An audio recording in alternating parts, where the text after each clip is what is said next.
আমরা মালয়েশিয়াতে কোন ধরনের ফার্নিচার বানাই? এটা হলো আমাদের ফার্নিচার।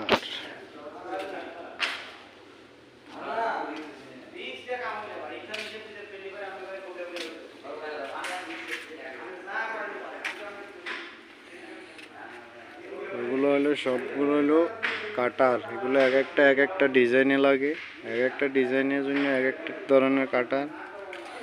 এই যে এগুলো মেশিনে ফিট করে টেবিলের সাইডের ডিজাইনটা করা হয়। এগুলো হলো কাটার, এগুলো সব মেশিনে লাগে। আর আমাদের এখানে কোনো ধরনের হাতুড়া বাড়ালে কোনো কাজ নাই, এটা দিয়ে খাট বানায়। এই মেশিন হলো খাটের মেশিন। হ্যাঁ, এগুলো হলো টেবিল। এটা হলো চেন্ডিং মেশিন। এটার বাংলাদেশে যে হাতে রান্না করা হয়, এই হাতের রান্নাটা এইখানে হয় না। এই জায়গা দিয়ে সেট করে দেওয়া হয় মেশিনের।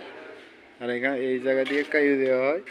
কাইউ দেওয়ার পরে, কাইউ মানে কাঠ, এই দেশে কাঠ বলে, কাইউ বলে, বাংলাদেশে কাঠ। এখান দিয়ে দে।